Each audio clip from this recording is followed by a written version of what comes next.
pretty mother's home, sweeter than the honey in the comb. Oh, my pretty mother's home, sweeter than the honey in the comb. Come, love, pretty love, come, come, come. Come, love, pretty love, I want some. Come, love, pretty love, come, love, come. Come, love, pretty love, I want some. We can say that everything that was crafted by Shaker hands, whether it be a building or an individual tool, was created with a real precise sense of intention. Every force evolved a form. What drew me into this field was the idea of a Shaker community really as a total work of art in many ways. The Shakers really designed the landscape, the architecture, the furniture, the tools and domestic objects with a very holistic vision in mind, which was to be visions of heaven on earth.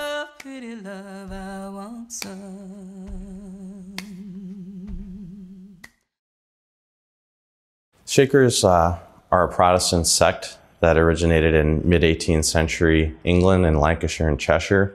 They left the British Isles and came to North America in 1774. They were led by a charismatic woman who her followers recognized as the female embodiment of the Christ spirit returned to earth.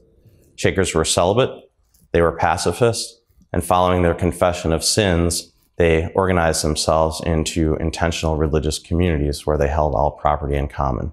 Shakerism is a very dualist faith in a way that many marginalized Christian traditions have been since the beginning of Christianity. And they essentially see the world as a fallen place, and they see man as a fallen being. And part of the goal of Shakerism is this reconciliation of the two halves of humanity, the men and women. When the pre-fall state, depending on how you interpret scripture, God, he created them in his image. The Shakers took that to mean that God is a biune being, male and female. And before the fall, Adam and Eve had both of those natures within them. And so part of the salvific mission of the Shakers is to regain that pre-fall state. And that kind of spirituality was also brought to bear on the physical environment that they created. They wanted no superfluities. They wanted simple stuff. And if they had to live in this material world, they wanted to do it with the minimum of fuss, make it purely functional, and in that way show the devotion to the spiritual mission that they were on to really get back to heaven, to restore that pre-fall state. Fall on the rock and be broken. La, la, la, la, there's a famous Shaker saying, do all your work as you would if you had 1,000 years to live, and as you would if you knew you must die tomorrow. And what's so remarkable about that, it's speaking to the idea of the Christian millennium. They're already saved, so they can do things to the utmost of their ability, but death isn't a concern to them. And be broken. La, la, la, la, la. Things were organized very clearly, very cleanly, and often they relied on very pure forms of geometry for that organizational system. Squares, circles, these long, clean pathways to define villages, and then of course these very rigid furniture forms to even keep the body oriented in specific ways within the space when at rest. For example, the chairs that we're sitting in right now. Father Joseph Meacham, a Baptist who was one of Mother Ann's almost immediate successors, actually grew up in a house very much like the one that we're sitting in right now, which is the Shaker Meeting House. Father Joseph prescribed that the communities in the 1790s be organized so that the buildings were parallel to each other and to that central road. So it's that ordering again from the microcosm to the macrocosm, or in reverse, where everything is really rectilinear all the way through. Now, Meacham's house he grew up in probably wasn't wide open on the first floor like this one is. This is again another example of how the Shakers were different from the world around them. Their very name is a result, it's a colloquial name they were given because they manifested the spiritual through shaking and ecstatic worship, which evolved into dancing.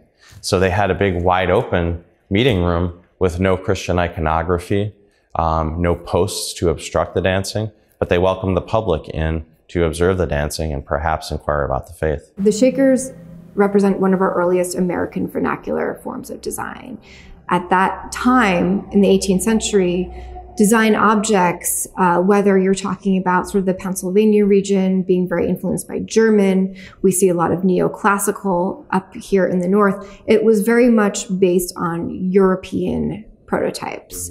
Whereas the Shakers were really, I believe, one of the first examples of creating a very grassroots form and aesthetic for American design. If you look at a building like the 1830 brick dwelling here on the campus at Hancock Shaker Village, it was designed holistically from the start. Shakers from the 18th century onward incorporated built-in case pieces, cupboards over drawers, into the buildings as they went up. This made it so that you didn't have to move a piece of furniture to clean behind it, kept things very orderly, and provided a scale of use for 4 or 5 people living in the same retiring room. Mother Ann had a saying, there is no dirt in heaven. And it is definitely clear from Shaker visitors' accounts that the Shakers strove to keep their villages neat and tidy. And by the mid-19th century, the Shaker communities were a tourist destination. We shouldn't forget that Herman Melville and Nathaniel Hawthorne actually visited this community. And the legend, if I remember right, is they had a race around the round stone barn. I kind of wonder about that, but... Yeah, I don't know how substantiated that is, but that is the myth. That's the myth. And non-Shakers would come to Shaker worship service, honestly, as kind of a borderline freak show experience, I think, for most of them. But they would purchase Shaker fancy goods.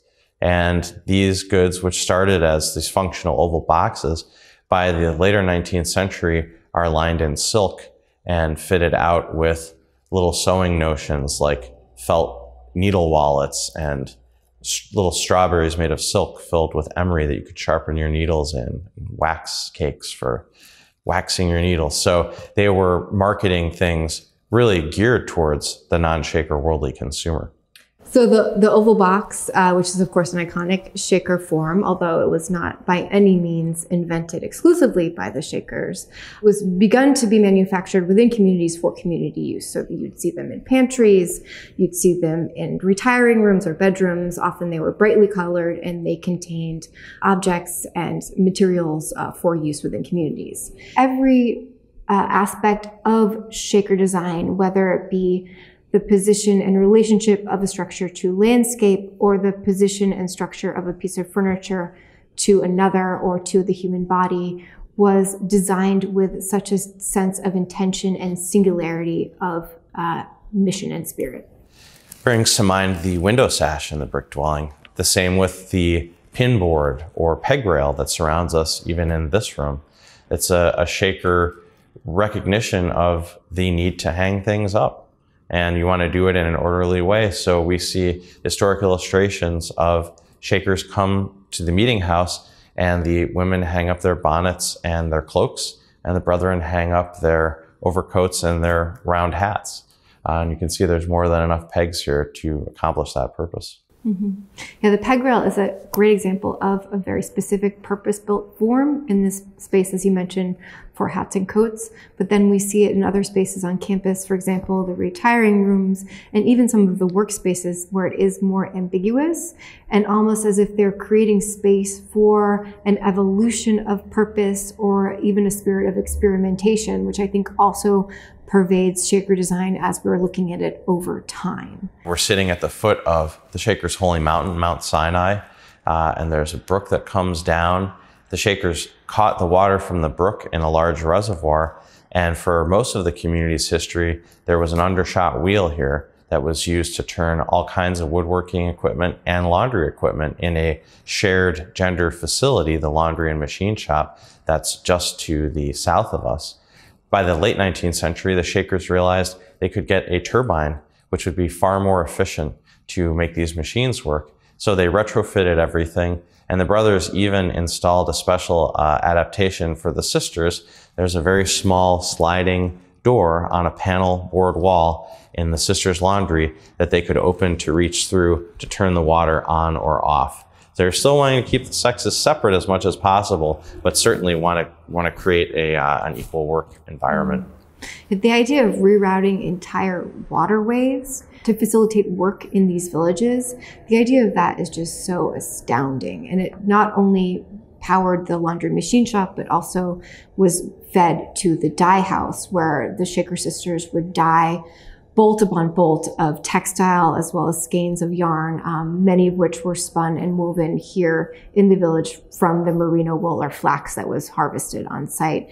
It went underground to the dairy, where there were water-powered butter churns and also cooling areas for the butter and other dairy products to stay fresh. Yeah, and as a design example, it's a perfect example of Shaker adaptation.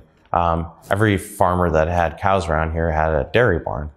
The Shakers had a massive herd of dairy cows.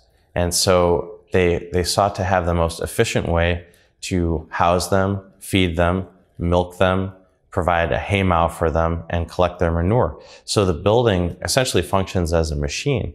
In many ways, we could talk about the Shaker village as a whole as a machine for living, for working, and for worshiping.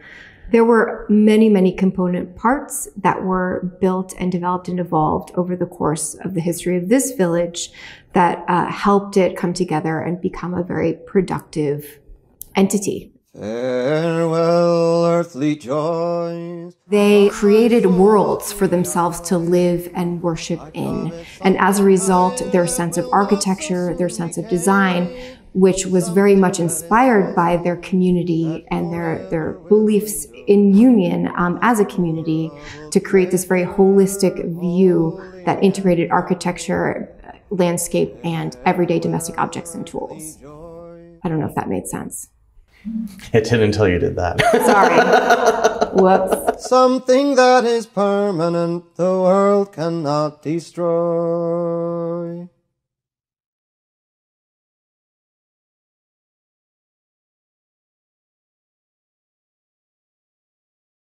Before her death in 1784, Mother Ann Lee suggested to her followers, "Provide places for your things so that you may know where to find them at any time, by day or night, and learn to be neat and clean, prudent and saving, and see that nothing is lost." The building that we're talking in at the moment is a dwelling house in Hancock, Massachusetts, that from its granite foundation to its bell tower was designed and crafted to house 100 Shakers. The unique quality of the building is that it provided most of the furniture necessary for the Shakers to occupy the building and use the building. Part of the original design and structure of the building incorporated, and I list, 100 large doors, 245 cupboard doors, 369 drawers, and all were stained a bright orange. Therefore, the building, before its occupation, was in a position to house 100 Shakers, and the only additional requirement was the addition of beds, tables, and chairs. The Shakers, before they began to construct the dwelling house, envisioned its use, and therein constructed elements that would provide much of the function of normal furniture. This had the benefit of allowing for greater spatial access, the necessity to keep things as they often wished, clean, dust-free, and the abundance of storage allowed an atmosphere of simplicity and purity. The only things necessary to finish the building, other than to bring the Shakers in, were the beds that they needed to sleep in, the tables they needed to eat at, and the chairs they needed to sit on. Any other furniture that was added to the building would be added as need determined. There are several different types of built-ins that can be found in the dwelling house. The most common, and they're found in the corners of the rooms, are the typical cupboard over drawers. These extended from floor to ceiling. Hancock, in this building, really exemplified the highest quality of built-in furniture. First off, it was not made of a soft wood. All of the built-in furniture in this dwelling house was made of butternut or white walnut, which was a much more durable and useful wood. Every joint in every door mimics another. There is a standardization of construction detail in this building that is followed from basement to storage compartments in the attic. The drawers had a very unique feature that not only tells us when they were made, but who made them.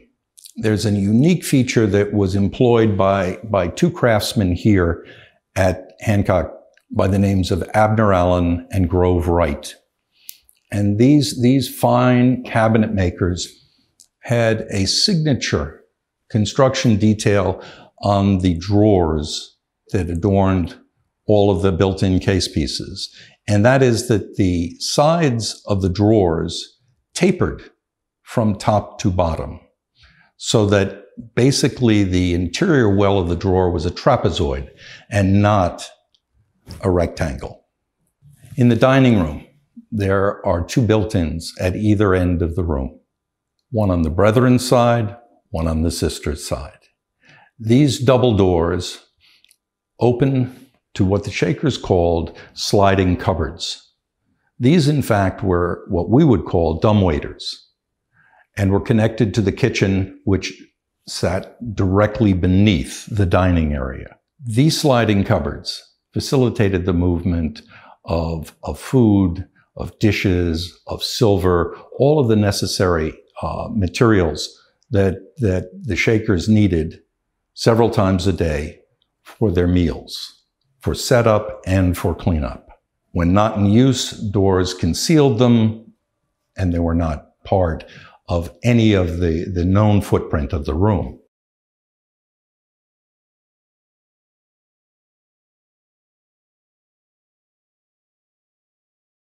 In rural New England in the 18th, and certainly for the first half of the 19th century, the sole means of heating a building was wood. The Shakers realized in early days that the efficiency of a wood-burning stove, which did exist at the time, was far, far in excess to that of a fireplace, which in actual effect transmitted most of the heat it generated to the outside. The Shakers, though, felt that they could design a more efficient wood stove than was currently available. It's important to note that by 1830, the Shakers had decided to use almost exclusively wood-burning stoves of their own design to heat not only the retiring rooms, but the rooms of worship and the dining rooms. The method of venting the exhaust gases from these stoves was incorporated also into the original design. The stoves, though, are easily portable and could be removed for cleaning or completely during the summer season. With the possibility of this in mind, they designed their own forms. The original forms were made of wood. These forms were taken to a foundry, and there were several in the area. And the components that were to be made of cast iron were cast and delivered. These delivered pieces of cast iron usually included the fire base plate, the firebox, and the door. The hinges, the latches, and most times the feet of the stove were made by Shaker blacksmiths. Most stoves have an individual signature to them based on the blacksmith and his decision as to how the stove needed to stand, to open, and to close. Most of the wood stoves at the time were very crude and inefficient. Most were top loaders as opposed to the horizontal load of a shaker stove. And very few were as airtight as the shaker stove was. The efficiency of the stove, from my experience, and I've used a shaker stove for a number of years, is sometimes understated because of the small and compact nature of the stove. The shaker wood-burning stove was designed to work at a very, very low air inlet setting so that the small capacity, wood capacity of the stove did not burn through quickly, that they did not have to keep feeding logs into the fire to keep it working. The ability of the stove to generate heat when worked to full capacity would not allow a person really to be in the same room with a stove. The possibility of making a room overly hot is certainly within the realm of the capacity of the stoves. Another aspect of the shaker stove that is often not considered is that the exhaust heat generated by the stove should not be expelled as rapidly up the chimney, if you will, or the central flues in this case, as possible. That's why you will see in historic images and drawings that the shaker stove was oftentimes placed in the middle of a room or against a far wall with the exhaust piping carrying over to the other side of the room where it would join the central chimneys, allowing for a long run of basically heated radiator. The shaker stove is a modular unit. It can be disassembled oftentimes into 3 pieces and is easily removed and cleaned and stored when not in use. The exhaust pipe also was made of tin, a virtually weightless component that could also be taken out of the room, out of the building, cleaned, stored for winter use. The stoves were also used for other purposes than to heat a room. They were also used for purposes of heating other objects, such as irons. And this was done by either taking what was normally a flat surface in the top and cutting a well out and depressing another cast piece into the top of the stove. The irons were then set into this well, and a tin cupola was placed over the irons to keep them hot at the ready. There were a number of large shaker stoves also made with canted sides that had a protruding shelf on these sides that the iron could be set against, and therefore transmitting the heat to the iron. Another thing that the shakers came up with was a feature called a superheater. The superheater was just another 2 pieces of cast iron that channeled the exhaust from the rear of the stove up across the stove again, exiting at the front of the stove. This was just a chamber that was a drop-on feature to the top of any existing shaker stove. But it allowed for a far greater efficiency and use of the heated gases. In each room that you would find a stove, there would usually be a small wood box, and at the base of every stove, there was usually a small container that held tinder. The stove, for all its merits, did not usually burn overnight, so that the first thing in the morning, it was necessary to take the glowing coals, if you will, to get some tinder in there to spark the flames to again ignite the stoves. As efficient as the stoves were, they commanded the use of voluminous amounts of small split wood. In the community here at Hancock, it is believed that there were 22 barns dedicated solely to the storage of stove wood for the purpose of getting the Shakers through one winter.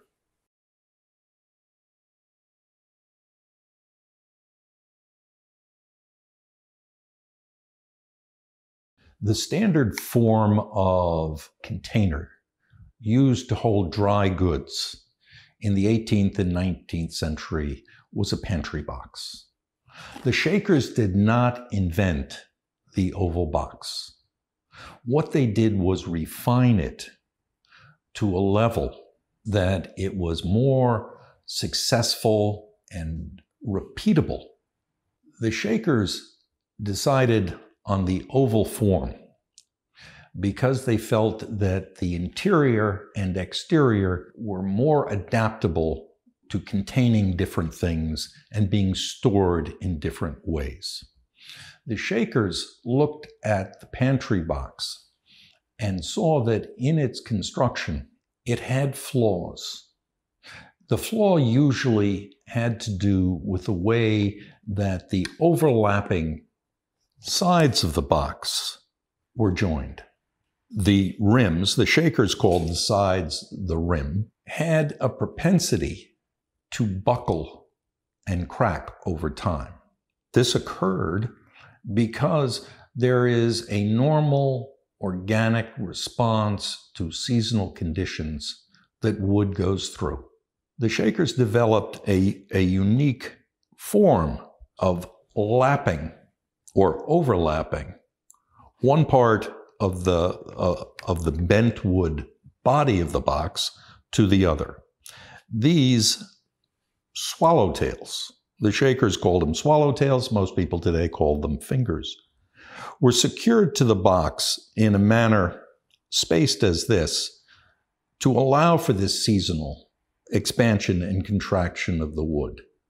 So a box such as this that was produced in the mid-19th century fits as easily and as tightly as one that was produced today. These boxes were made generally of maple and pine, though this varied upon availability of wood stock and eventual use of the box. There are examples with cherry bodies. There are examples of mahogany bodies. The last male Shaker at Mount Lebanon, Brother William Perkins, built 52 boxes in mahogany till he gave up in disgust at the difficulty he was having trying to bend the material. But most often the boxes were fabricated in the form we see here. The bodies of the boxes, the rims, were thin, flat pieces of planed maple. These pieces were cut to size on templates that allowed for the overlapping swallowtails and the placements of the copper rivets that would secure them together. Once these were cut to size, the bodies were immersed in hot water or were subjected to steam in order to make them pliable. Then they were rapidly wrapped around a form and secured by the addition of the copper rivets. The top and bottom boards of the boxes were called the heading. The heading was cut after the forms were dry and secured by copper points or brads along the rim. Made this way, the boxes prevented deterioration of contents or accessibility to insects. The Shakers made these boxes in most communities, but their desirability by the world caused the communities of New Lebanon, Canterbury, Sabbath Day Lake, Alfred, and South Union to produce them in large quantities for resale. The Shakers arrived at a standardization not only of form but of size. These boxes were made, sold individually or in nesting stacks. They generally could fit one within another in the fashion of Russian nesting dolls. The practice of making the boxes and making them for resale started in the late 18th century. It was one of the first forms the Shakers came to standardize and produce for the outside world. These boxes continued to be desired and consumed by the world until about the end of the Civil War, and thousands were produced. What we find most compelling about the boxes today is not only the forms, but the way that the Shakers and the world treated the boxes in a manner to protect the wood. It was common for the Shakers to put a finish on these boxes that was brilliant in color. And it is those boxes that we find so compelling today, and so interesting, and so collectible. The Shaker world was simple. The Shaker world was pure. The Shaker world was full of light. And the Shaker world was full of color. They adorned not only the outer surfaces of their furniture, but of even their small objects with this color.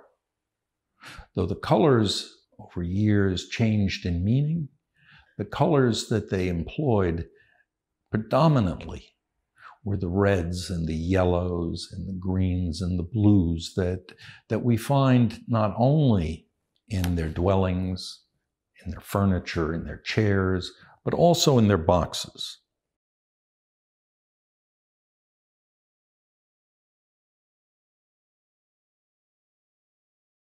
There are many quotes that are attributed to the Shakers that in some ways define their mindset and their personalities.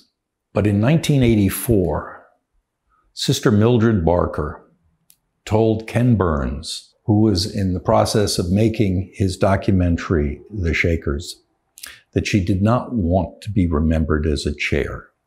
It was at a time that there was a great amount of interest in Shaker material. And as such, the chairs were of prime interest to collectors. And as such, she was afraid that the Shaker heritage, the Shaker message, the Shaker experience was going to be distilled down to an object of seating. In fact, the Shakers lent their ingenuity to the world of seating furniture as they did to every other aspect of their life. Their seating was exemplary. Their distillation of the needs of this form of furniture was chronicled from the latter part of the 18th century. There was a respect for their chairs dating back to original times. The Shakers first emulated, in some ways, the rural, traditional ladder-back chair. This manifested itself in their earliest forms that corresponded quite directly to colonial furniture at the time. The Shakers, though, spurned adornment and refined a chair to its essence, they believed. The Shaker ladderback chair was not a unique rural form of seating. What it was the refinement of what existed at that time. Every piece of furniture that the Shakers made was made with a purpose in mind. But this purpose was specific. It was not just to sit and work. It was made for you to sit at a specific place to do a specific task. We see great variety in the overall appearance and size and graduation of Shaker chairs because they weren't made in general for everyone to use. They were made for each specific person, for each specific body, for each specific task. There were chairs that had seat heights as low as 12 inches. And they weren't necessarily made for somebody that had, 12-inch legs. No, they were made for people who were performing tasks that required normally that they bend over to do certain things. This allowed a person to sit very near the ground and to manipulate what they needed to do. Generally, we feel it was the sorting of apples. Therefore, these little chairs we call apple sorting chairs. There were chairs that were made for the specific use of dining. They replaced the long benches that sat astride the communal dining tables in Shaker dining rooms. These chairs were specifically designed for the purpose of just dining, and when not in use, the tops of the chairs were at a height that allowed them to be pushed under the dining table, which allowed for an easy setup or cleanup of a meal. My first experience with a piece of Shaker furniture was with a Shaker chair.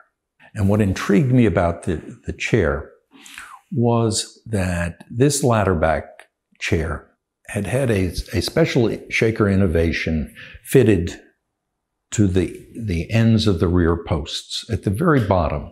And this was a simple little swiveling device, something they called a tilting button.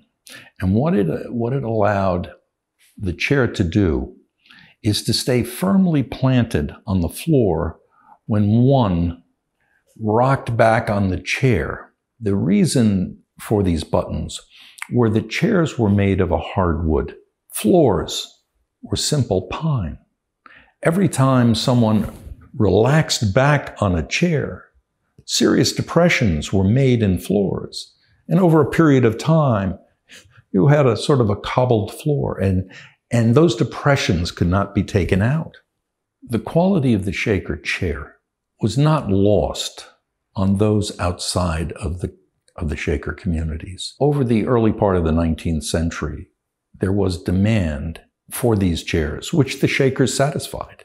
In the third quarter of the 19th century, the Shakers began to market their wares, if you will, these chairs, and developed a standardized form of chair, very much like they did for themselves, in graduated sizes, allowing from a very, very small chair that would fit an infant to a very large chair that would fit a grown man.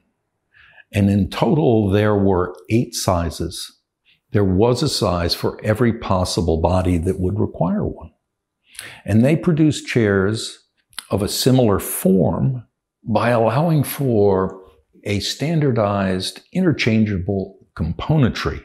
Rocking chair is just an armchair fitted with a blade, if you will.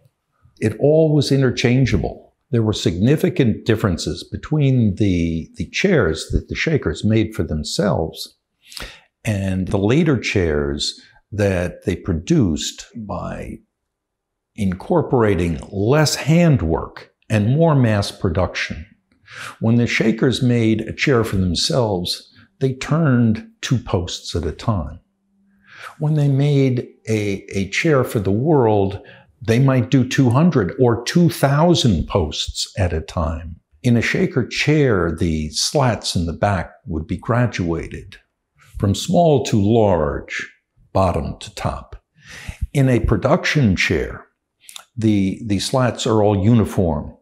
There is no difference in the size or the arch from bottom to top. The componentry was interchangeable and could be assembled quickly and efficiently. The success that the Shakers had with their mass-produced chairs was, though deserved, a far cry from what they produced for their own use.